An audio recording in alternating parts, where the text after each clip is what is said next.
де ойлетіп берді.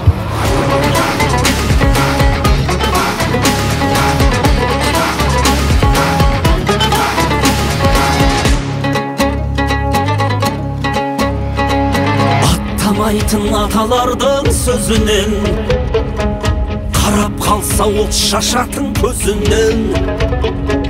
Жер бетінде қазақ деген бір ел бар, туылғандай көк бөрінің өзінен.